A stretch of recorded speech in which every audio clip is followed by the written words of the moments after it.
Buckle up, Revenge Emmy fans, because we're diving back into a tale of betrayal, courage, and a father's unbreakable love. In part one, Jonathan Clayton, a tech tycoon from Detroit, faced a nightmare when he discovered his wife, Christy, was poisoning his daughter, Emma, with arsenic. What seemed like a perfect family unraveled as Jonathan uncovered Christy's true identity, Christina Marlowe, a serial killer working for a deadly crime network. With the help of Dr. Kenneth Lynch and Detective Stuart Ray, Jonathan set traps, dodged assassins, and exposed a web of deceit led by the ruthless Elena Voss, known as Viper.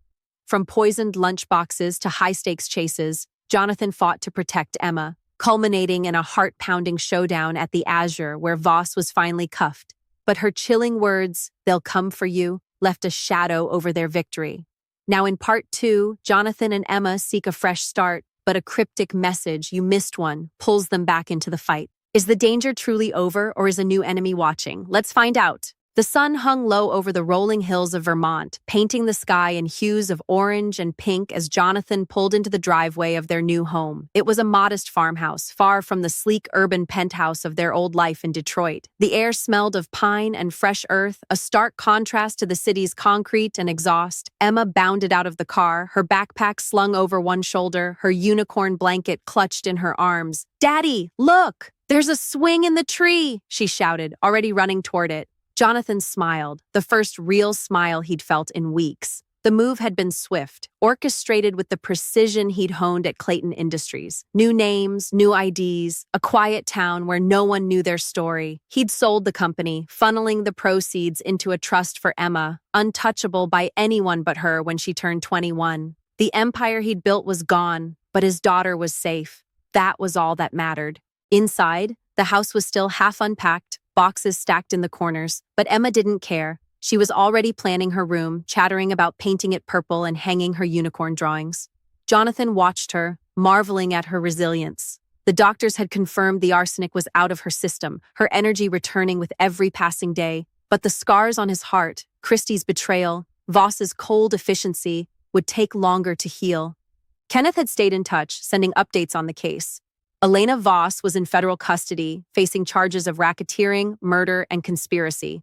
Christy had taken a plea deal, testifying against Voss and her network in exchange for a reduced sentence. The FBI was dismantling the syndicate piece by piece, but Kenneth warned that some operatives might still be out there, ghosts of Voss's empire. Jonathan didn't take the warning lightly. He'd installed state-of-the-art security around the farmhouse, cameras, alarms, even a panic room. He wasn't taking chances. That night, as Emma slept, Jonathan sat on the porch, a glass of bourbon in hand, staring at the stars. The quiet was unnerving after years of city noise, but it was a good kind of unnerving. For the first time in months, he felt like he could breathe. His phone buzzed, a text from Ray. "Voss's trial starts next month. They want you to testify. You in?" Jonathan hesitated. Testifying meant stepping back into the spotlight, risking exposure, but it also meant ensuring Voss stayed behind bars for good. He typed back, "I'll do it," for Emma. The Miami courtroom was packed, reporters jostling for seats, their cameras flashing as Jonathan took the stand. He'd flown in under tight security, leaving Emma with Kenneth and a trusted bodyguard in Vermont. The air was thick with tension, every eye on him as he faced Elena Voss across the room. She sat at the defense table, her dark hair pulled back, her expression unreadable. No smirk, no fear, just a predator sizing up her prey. The prosecutor, a sharp woman named Anita Patel, led Jonathan through his story. Christy's deception, the poison lunchbox, the car chase, the sting at the Azure. He spoke clearly, his voice steady, detailing every move he'd made to protect Emma. The jury listened, rapt, as he described finding the listening device, the ledger, the emails tying Voss to Christy's crimes. Christy testified next, her voice trembling as she detailed her role in Voss's network. She described meeting Voss 5 years ago, recruited after Gerald's death to target wealthy marks. "She promised me millions," Christy said, avoiding Jonathan's gaze. "All I had to do was play the part. Loving wife, perfect stepmother." Jonathan's stomach churned, but he listened, memorizing every detail. Christy named names, fixers, forgers, even a chemist who supplied the arsenic. The web was vast, but with every word, it unraveled further. Voss never took the stand. Her silence was deafening, but the evidence was overwhelming. After 3 days of deliberation, the jury returned, guilty on all counts. Voss was sentenced to life without parole, her empire shattered. Voss's lawyer, a slick man in an expensive suit, tried to rattle him on cross-examination. "Mr. Clayton, isn't it true you planted evidence to frame my client? You're a businessman, not a detective. How do we know you didn't fabricate this elaborate story to save your failing company?" Jonathan didn't flinch. "My company was worth $50 million before I sold it. I didn't need to frame anyone. Your client targeted my daughter, and I stopped her. The evidence speaks for itself. Her emails, her hired muscle, her own words on tape." The lawyer pressed, but Jonathan held firm, his years of boardroom battles giving him an edge. When he stepped down, the jury's eyes followed him, and he knew he'd made an impact. Jonathan returned to Vermont, the trial's weight lifting but not disappearing. Emma greeted him with a hug, her laughter a balm to his soul. They spent the evening baking cookies, chocolate chip, her favorite, made with ingredients he'd checked himself. No more trusting anyone else with her food, but late that night, as Jonathan checked the security feeds, a chill ran through him. A single email had slipped through his encrypted inbox. No sender, no subject. Just 3 words, "You missed one." His blood ran cold. He forwarded it to Ray, who called within minutes. "We're tracing it, but it's probably a burner. Could be a remnant of Voss's crew, someone trying to scare you." "Or it's real," Jonathan said. "I'm not taking chances." He doubled the security around the farmhouse, hired a private investigator to monitor any chatter about Voss's network. Kenneth flew in the next week, bringing news. "The FBI's tracking a few loose ends, small-time operatives who slipped the net. They don't think anyone's organized enough to come after you, but I can't let my guard down," Jonathan finished. "Not ever." Kenneth nodded. "You've been through hell, Jonathan. Maybe it's time to live again." For Emma, Jonathan looked out at the swing in the yard where Emma was laughing, her hair catching the sunlight. "That's the plan," he said, "but I'll be ready if they come." Months passed and the Vermont farmhouse became a home. Emma started at a local school, making friends, her nightmares fading. Jonathan took up carpentry, building a treehouse for her, each nail a step toward healing. He still checked the cameras every night, still kept a gun in the safe. But the fear was less sharp now, dulled by routine and love. Ray called occasionally, updating him on the cleanup. Most of Voss's network was in custody, their assets seized. The chemist, the forger, even the corrupt coroner Paul Warwick, all facing charges. But the email, "You missed one," remained a mystery. No attacks came, no suspicious cars lingered. Jonathan began to wonder if it was just a taunt, a final jab from a defeated enemy. One crisp fall evening, as Emma roasted marshmallows in the backyard, Jonathan made a promise to himself. He'd never stop protecting her, but he'd also give her the life she deserved, one full of laughter, not fear. He joined her by the fire, her giggles echoing into the night. "Daddy, do you think unicorns are real?" she asked, her eyes wide. "I think anything's possible," he said, pulling her close, "as long as we're together." What a journey. Jonathan and Emma are starting fresh, but that cryptic email, "You missed one," has us wondering if the danger's truly gone. What did you think of the trial and Jonathan's new life in Vermont? Drop your thoughts in the comments and let us know where you're watching from. Revenge Emmy thrives on your reactions. If this saga kept you glued, hit that subscribe button and ring the bell for more gripping stories. Got questions about that mysterious email or what's next for Jonathan and Emma? Share them below, and let's keep the suspense alive. Winter settled over Vermont, blanketing the farmhouse in snow. Emma loved it, building snowmen and begging for sledding trips. Jonathan played along, his laughter genuine, but his eyes always scanning the horizon. The email still haunted him, a splinter in his mind. He'd installed motion sensors in the woods, upgraded the cameras, even trained with a local ex-cop to sharpen his shooting skills. Emma was his world, and he'd tear it apart before letting anyone near her again. One evening, as he tucked her in, she handed him a drawing, a unicorn with wings, soaring over a snowy mountain.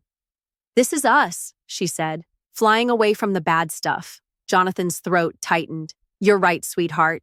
We're free now," but as he turned off her light, his phone buzzed with a new email. No sender, no subject, Just a photo. The farmhouse taken from the woods, time-stamped that morning. His heart stopped. He called Ray, who was on the next flight to Vermont. The hunt wasn't over. Oh, snap! Just when we thought Jonathan and Emma were safe, that photo throws everything into chaos. Who's watching them? And is it really Voss's last ally? What would you do in Jonathan's shoes? Drop your theories in the comments and tell us where you're tuning in from. Revenge. Emmy loves your takes.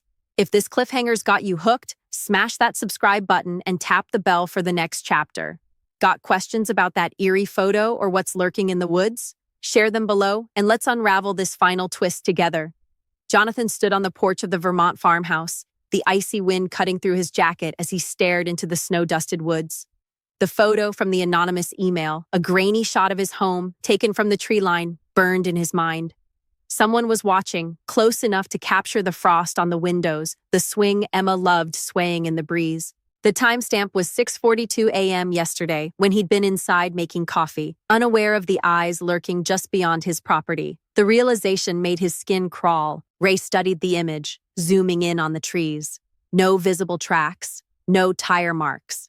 Could have been a drone, but the angle's too low.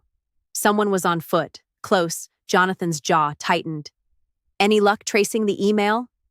Burner account, routed through a VPN in Eastern Europe, Ray said. Same pattern as Voss's crew. My techs are working on it, but it's like chasing a ghost. Then we don't chase, Jonathan said. We draw them out. They want me to know they're watching. Let's give them something to see. Ray raised an eyebrow.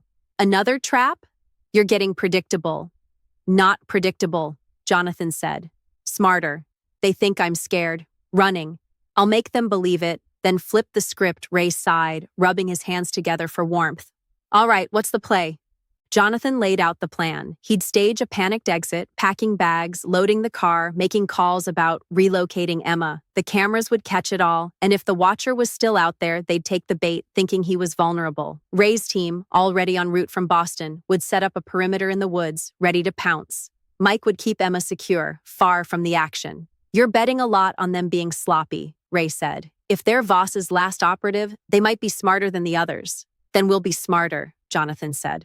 I'm done playing defense. He'd already sent Emma to a friend's house under the guise of a sleepover, guarded by the ex-cop he'd trained with, Mike Callahan. Mike was solid, a former Marine with a no-nonsense streak, and Jonathan trusted him to keep Emma safe. Now, with the house empty, Jonathan waited for Ray, who was due to arrive from the airport any minute. The security system was on high alert, cameras sweeping every inch of the property, motion sensors primed. Whoever sent that photo had made a mistake. They'd shown their hand. Ray's rental car crunched up the snowy driveway, and he stepped out, his breath visible in the cold. You look like hell, he said, eyeing Jonathan's unshaven face and the Glock holstered at his side. Didn't sleep, Jonathan admitted, leading him inside. He showed Ray the email on his laptop, the photo filling the screen. This isn't a bluff. They're here by noon. Jonathan was in motion, playing the part of a desperate father. He hauled suitcases to the car, left voicemails for his lawyer about new arrangements, and paced the porch, glancing nervously at the woods. Every move was calculated, designed to scream fear. Inside, he was ice-focused, ready. Ray's team, 6 agents with tactical gear, had slipped into the woods under cover of the morning fog, setting up concealed positions. Drones hummed overhead, their cameras feeding live footage to Ray's tablet. Jonathan's phone buzzed with a text from Kenneth, who was monitoring from the hospital where he'd returned to check on Emma's records. No unusual activity here. Emma's safe with Mike. Be careful. Jonathan replied, thanks. Tell Mike to keep her indoors. Things might get hot. Jonathan dove behind the car just as a muffled crack split the air. The bullet grazed the porch railing, splintering wood. Ray's team sprang into action, shouts echoing through the woods as they converged. Jonathan stayed low, his Glock drawn, scanning for movement. The drones caught the figure sprinting through the trees, but Ray's agents were faster, tackling him before he reached a hidden dirt bike. We've got him, Ray said, breathless. He's down. No ID yet, but he's alive. Jonathan stood, his legs shaky but his resolve firm. He joined Ray in the woods where the man lay cuffed, his balaclava pulled off. He was young, maybe 30, with a scar across his cheek and eyes that burned with defiance. You're a dead man, Clayton, he spat. You think this ends with me? Who sent you? Jonathan demanded, his voice cold. The man smirked. You'll never get to her. Ray hauled him to his feet. We'll see about that. Let's go, pal. At 3:17 p.m., the motion sensors pinged, a single alert from the northwest corner of the property near the tree line where the photo was taken. Ray's voice crackled through Jonathan's earpiece. We've got movement. One figure, male, carrying a rifle with a scope. He's scoping the house, 200 yards out. Jonathan's heart pounded, but he kept pacing, pretending not to notice. Can you ID him? Not yet, Ray said. He's wearing a balaclava, but he's alone. We're closing in. Jonathan grabbed a duffel bag, tossing it into the car for show. Make it quick. If he's got a rifle, he's not here to talk. The seconds stretched, each one heavy. Then Ray's voice came again, urgent. He's moving closer. 100 yards. Wait. He's setting up a shot. The captured man, identified as Lucas Reed, sat in a makeshift holding room at the local sheriff's station. Ray and his team had taken over, turning the small Vermont office into a command center. Reed was a mercenary. His rap sheet a laundry list of petty crimes and one stint in prison for illegal arms dealing. No direct link to Voss, but his rifle's scope had a custom engraving, a coiled snake, Viper's signature. Jonathan watched through the one-way glass as Ray leaned on Reed. You're looking at attempted murder, Lucas. That's 20 years, minimum. Tell us who hired you and we can talk deals. Reed laughed, his scar twisting. You think I'm scared of you? My boss eats cops like you for breakfast. Voss is in prison, Ray said. She's done. You're protecting a ghost. Reed's eyes flickered just for a moment. Voss isn't the top. There's always another. Jonathan's blood ran cold. He stepped into the room, ignoring Ray's warning glance. Who's above Voss? Give me a name. For now, Jonathan said, but we're not out of the woods yet. Reed's smirk returned. You're the big man, Clayton. Figure it out. Jonathan slammed his fist on the table, making Reed flinch. You came after my daughter. I'll tear your world apart to find who sent you.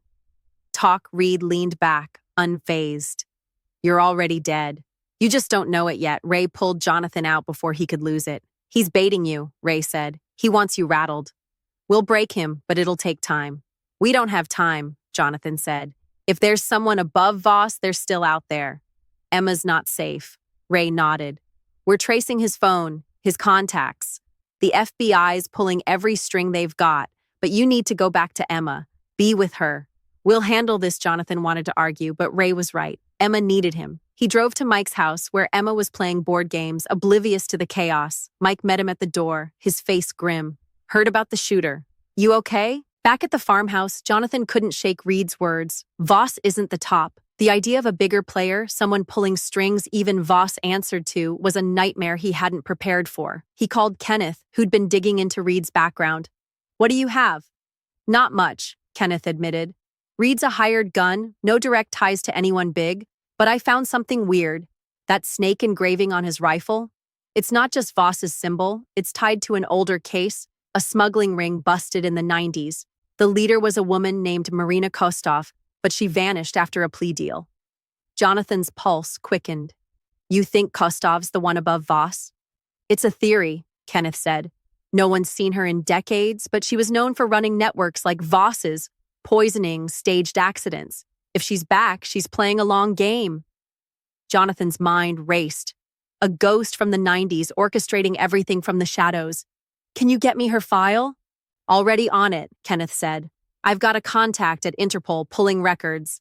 If Kostov's active, we'll find her. That night, Jonathan sat by Emma's bed, watching her sleep. The farmhouse felt like a fortress, but it wasn't enough. He needed to end this, not just for Emma, but for every family Kostov's network might target next. He made a silent vow. No more running, no more traps. He'd hunt Kostov himself. Holy cow, folks. Just when we thought Voss was the end game, Lucas Reed drops a bombshell. Someone's above her. Who's Marina Kostov, and is she really pulling the strings? What did you think of that tense showdown in the woods? Drop your theories in the comments and let us know where you're tuning in from. Revenge? Emmy loves your takes. If this cliffhanger's got you gripped, smash that subscribe button and tap the bell for more heart-pounding twists. Got questions about Kostov or what Jonathan's planning next? Share them below, and let's keep this thriller rolling. Jonathan sat at the kitchen table in the Vermont farmhouse, the glow of his laptop casting shadows across the room. The snow outside had thickened, blanketing the world in silence, but his mind was anything but quiet. Marina Kostov. The name felt like a specter, a shadow behind the shadow of Elena Voss. If Kenneth's hunch was right, Kostov was the true architect of the network that had targeted Emma, and she was still out there, pulling strings from the darkness. I found something, Kenneth said, his tone cautious. Kostov was linked to a pharmaceutical scam in the 90s, selling tainted drugs, some laced with arsenic. Sound familiar? The chemist in Voss's network, the one supplying Christy's poison, was trained by someone tied to that case. It's a stretch, but it could be Kostov. Jonathan's grip tightened on the phone. So she's been at this for decades, training people like Voss, like Christy? Looks like it, Kenneth said. I'm cross-referencing her known aliases with recent activity in Miami, Chicago, anywhere Voss operated. If she's active, she's got to have left a footprint. Keep digging, Jonathan said. I'm not waiting for her to come to us. Ray arrived at the farmhouse before dawn, bringing a federal agent named Carla Ruiz, an Interpol liaison with a sharp gaze and a thicker file on Kostov. She's a legend in the underworld, Carla said, spreading documents across the table. No one's seen her since 1998, but we've got chatter, encrypted messages, shell companies, all pointing to someone pulling strings. That email you got? You missed one? It's her style. Taunting, psychological. Jonathan studied a blurry photo of Kostov from 1995. A woman in her 30s, dark eyes, unremarkable features designed to blend in. How do we find her? We don't, Carla said. She finds you. But we can make her think you're a threat worth neutralizing. If you draw her out, we can catch her. Jonathan nodded, his mind already forming a plan. Then we give her a reason to move. Something she can't ignore. Ray had sent over Interpol's file on Kostov, a thin collection of grainy photos and redacted reports from the 1990s. She'd been a smuggler, a master manipulator who'd built a fortune moving drugs, weapons, and secrets across borders. Her signature was discretion. No flashy moves, no traceable accounts. She'd vanished after cutting a deal with the feds, leaving behind a trail of dead partners and unanswered questions. The snake engraving on Lucas Reed's rifle was the only solid link to her, but it was enough to convince Jonathan she was real and close. He called Kenneth, who was still in Detroit, digging through old medical records for any trace of Kostov's influence. Anything new? Jonathan asked, his voice low to avoid waking Emma. Jonathan's next move was bold, even by his standards. He leaked a story to a major news outlet, using his old business contacts. Tech tycoon Jonathan Clayton to launch foundation targeting organized crime. The article painted him as a crusader, vowing to use his wealth to dismantle criminal networks like the one that targeted his daughter. It mentioned a $10 million reward for information leading to the capture of key figures in a poisoning syndicate. No names, but the message was clear. Jonathan was coming for Kostov. Ray wasn't thrilled. "You're painting a target on your back," he said, pacing the farmhouse living room. "Kostov's not like Voss. She doesn't take risks unless she's sure she'll win. That's why we make her think she's winning," Jonathan said. "She sent that photo to scare me. Let's scare her back." "They are, sweetheart," Jonathan lied, hating himself for it. "I'm just being extra careful." She hugged him, her small arms anchoring him. "You're the best dad ever." He held her tight, vowing to make the lie true. Carla agreed. "We've got chatter on dark web forums. Someone's asking about you, your security setup, Emma's location. The rewards got their attention. If Kostov's watching, she'll see you as a loose end." The plan was simple but dangerous. Jonathan would hold a public event to announce the foundation, a press conference in Boston, far enough from Vermont to keep Emma safe, but close enough to draw Kostov's operatives. Ray's team and Carla's Interpol contacts would monitor the crowd, looking for anyone tied to Kostov's network. Emma would stay with Mike under heavy guard in a safe house outside Montpellier. Jonathan spent the next 2 days preparing, memorizing every detail of Kostov's file, running scenarios with Ray. He installed additional cameras around the farmhouse, linked to a secure server only he and Ray could access. Emma sensed the tension, her questions growing sharper. "Daddy, why are you so worried?" "I thought the bad people were gone." The Boston press conference was held in a sleek downtown hotel, the ballroom packed with reporters, activists, and a few curious onlookers who smelled a story. Jonathan stood at the podium, his suit crisp, his voice steady, but his eyes scanned the crowd for anything out of place. Ray and Carla's teams were embedded, agents posing as journalists, waiters, even hotel security. Drones circled discreetly above, tracking every vehicle within a mile. Thank you for coming, Jonathan began, his voice carrying over the murmurs. Today, I'm announcing the Clayton Foundation, dedicated to stopping the kind of criminals who prey on families, who use poison and deceit to destroy lives. My daughter, Emma, was a victim of such a network, and I'm here to ensure no other family suffers like we did. Jonathan's heart raced. Kostov was close. He could feel it. Keep me posted. I'm heading back to Vermont tonight. The crowd applauded, cameras flashing. Jonathan kept his expression somber, but his senses were on high alert. Carla's voice whispered through his earpiece. We've got a hit. Man in a gray coat, back row, taking photos with a hidden camera. He's pinging a burner phone linked to Kostov's network. Jonathan didn't look, keeping his focus on the speech. We're offering a $10 million reward for information leading to the capture of those responsible. No one hides forever. The man in the gray coat slipped out, and Carla's team followed. Jonathan finished his speech, shaking hands, posing for photos, all while Ray updated him. They've got him. Name's Dmitry Volkov, a fixer for hire. He's talking already. Says he was sent to confirm you're in Boston.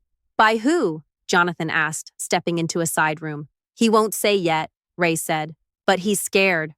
We're taking him to a secure site back at the farmhouse. Jonathan checked the security feeds, his nerves frayed. Emma was safe with Mike, but the silence of the house felt oppressive. Ray called at midnight, his voice tense. Volkov cracked. He says Kostov's in Boston, staying at a safe house in the suburbs. She's planning to move on you before you leave the city. Jonathan's blood ran cold. She's here? Yeah, Ray said. We've got the address. Carla's team is moving in, but Kostov's slippery. If she gets wind of us, she'll vanish. Then we don't give her the chance, Jonathan said. Use me as bait. Let her think I'm alone, heading to the airport. Ray hesitated. That's suicide, Jonathan. She's not sending goons this time. It'll be her good, Jonathan said. I want her to look me in the eye. Kostov smiled, a predator's grin. You think you've won? There's always another, not this time, Jonathan said. You're done. She moved, reaching for something in her coat, but a sniper's shot grazed her arm and agents tackled her. As they cuffed her, she laughed, chilling and hollow. You'll never be safe, Clayton. Not you, not Emma. Jonathan stared her down. Try me. The plan was set. Jonathan would drive to a private airstrip, his car tracked by Ray's team. Kostov would think he was fleeing, vulnerable. But the airstrip was a trap, surrounded by agents, snipers, and drones. Jonathan drove alone, his Glock in the glove compartment, his heart steady despite the danger. At 2:14 a.m., a black SUV tailgated him, its lights off. Ray's voice crackled. That's her. We've got eyes on the vehicle. Stay calm. The SUV swerved, trying to run him off the road. Jonathan floored it, weaving through the dark streets, leading her to the airstrip. As he pulled in, floodlights blazed and agents swarmed. The SUV skidded to a stop and a woman stepped out. Marina Kostov, older than her photos but unmistakable, her eyes cold as steel. Jonathan Clayton, she said, her voice calm despite the guns trained on her. You're persistent. You threatened my daughter, Jonathan said, stepping out, his hands raised to show he was unarmed. It ends here. Wow, what a showdown. Marina Kostov, the ghost behind the nightmare, finally faces Jonathan, but her chilling words linger. There's always another. Is the danger truly over, or is there one last twist? What did you think of Jonathan's bold trap? Drop your reactions in the comments and let us know where you're tuning in from. Revenge.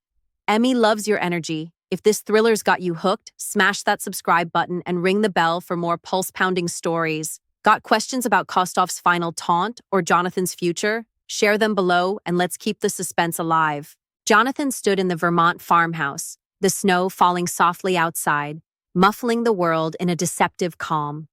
Marina Kostov's arrest should have been the end, but her final words, "There's always another," clung to him like frost. The photo of the farmhouse, the sniper in the woods, the cryptic email, they were all pieces of a puzzle he hadn't fully solved. He'd spent his life outsmarting rivals, but this was different.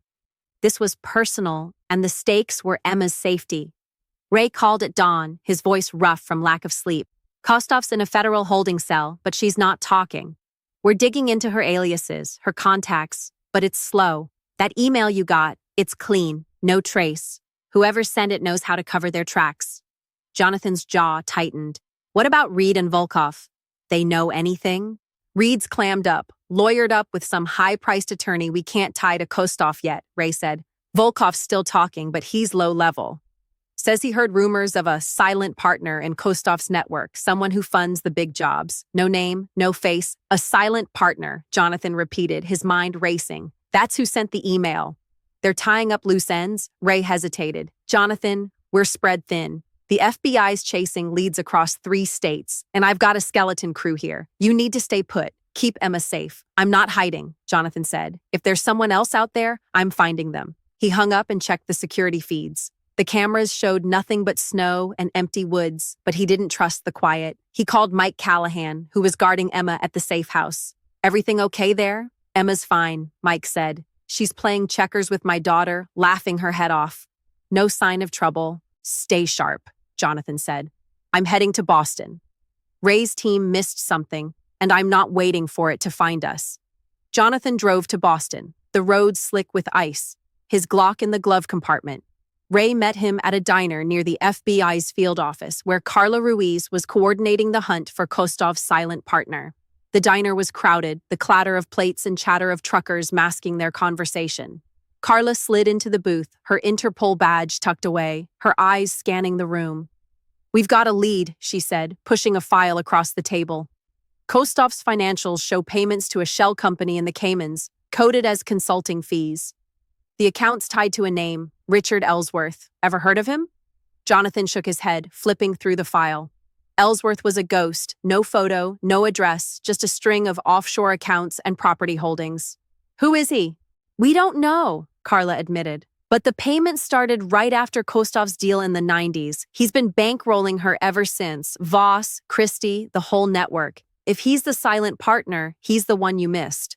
Jonathan's mind flashed to the email. You missed one. Where do we find him? Carla leaned forward.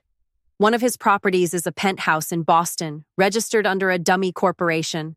It's a long shot, but if he's in the city, that's where he'd be. Jonathan's pulse quickened. Then we go there. Now Ray grabbed his arm. Hold up. We can't just storm a penthouse without a warrant. If Ellsworth is as connected as we think, he'll have security, lawyers, the works. Then get the warrant, Jonathan said. I'm not waiting for him to send another sniper. Carla exchanged a look with Ray. We're working on it, but it'll take a day, maybe 2.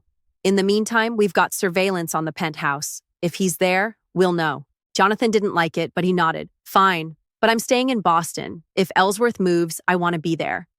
The next evening, Jonathan stood in the shadows of a high-rise across from Ellsworth's penthouse, a sleek glass tower overlooking the Charles River. Ray's team had set up a surveillance van, monitoring the building's entrances and exits. Carla's Interpol contacts had pulled blueprints, revealing a private elevator and a rooftop helipad, perfect for a quick escape.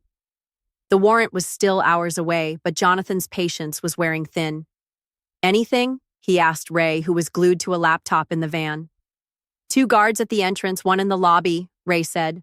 No sign of Ellsworth, but someone's in the penthouse, lights are on, and we've got heat signatures. Could be him. Jonathan's eyes narrowed. I'm going in. Ray grabbed his arm. Are you nuts? We don't even know if it's him. You'll blow the whole operation. I'm not waiting for him to slip away, Jonathan said. I'll pose as a delivery guy, get a look inside. If it's Ellsworth, I'll signal you. I didn't order anything, the man said, stepping closer. Who sent you? Jonathan's instinct screamed. He dropped the bag, pulling his Glock. Richard Ellsworth, you're coming with me. The man's eyes widened, but he didn't flinch. You must be Jonathan Clayton. I've been expecting you. Carla shook her head. This isn't a game, Jonathan. If he's the silent partner, he's dangerous.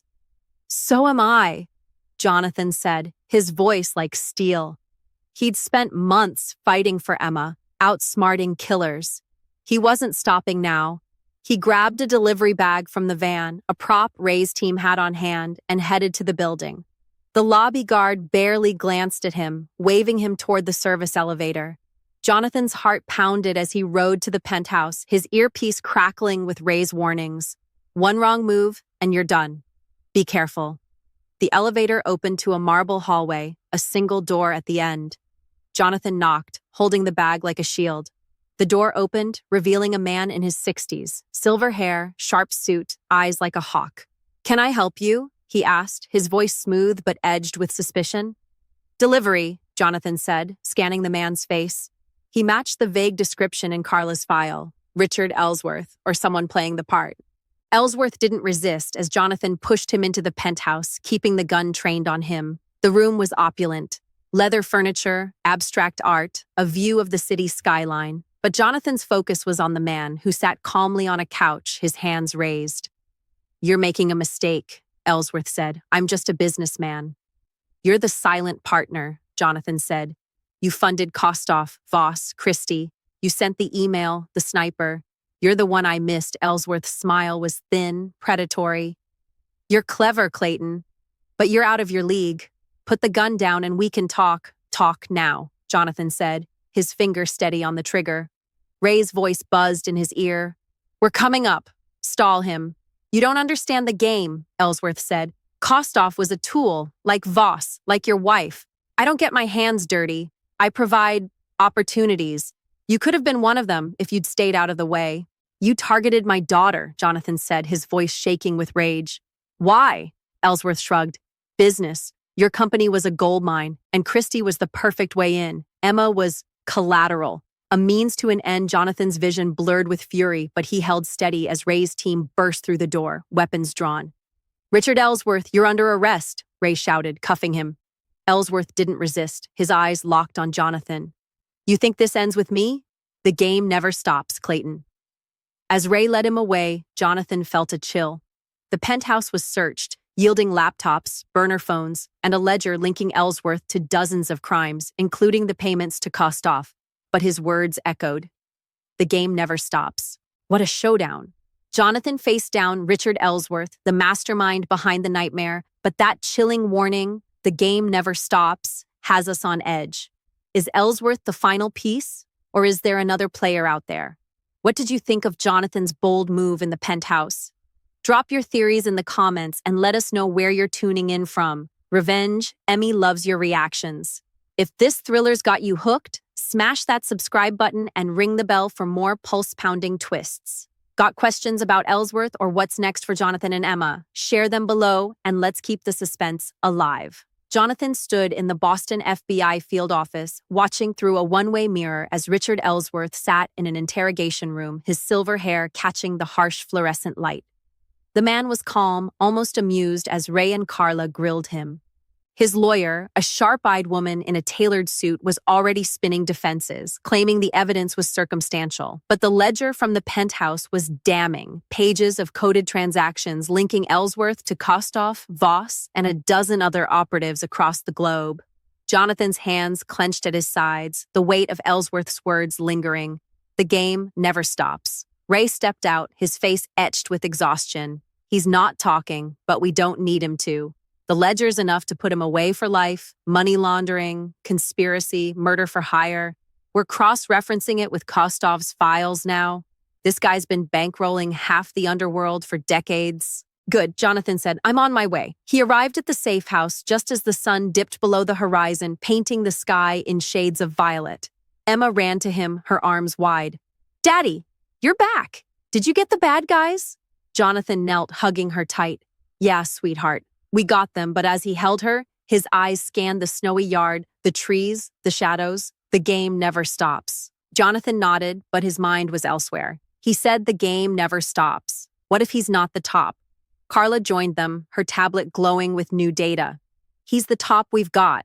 The FBI's seizing his assets, bank accounts, properties, even a yacht in the Bahamas. If there's someone above him, they're a ghost even Kostoff didn't know about. That's what worries me," Jonathan said. "Ghosts don't stop." Ray put a hand on his shoulder. "You got him, Jonathan. You got Voss, Kostoff, Christy. Emma's safe. Take the win." Jonathan wanted to believe it, but the photo of the farmhouse, the email, Ellsworth's smug confidence, they gnawed at him.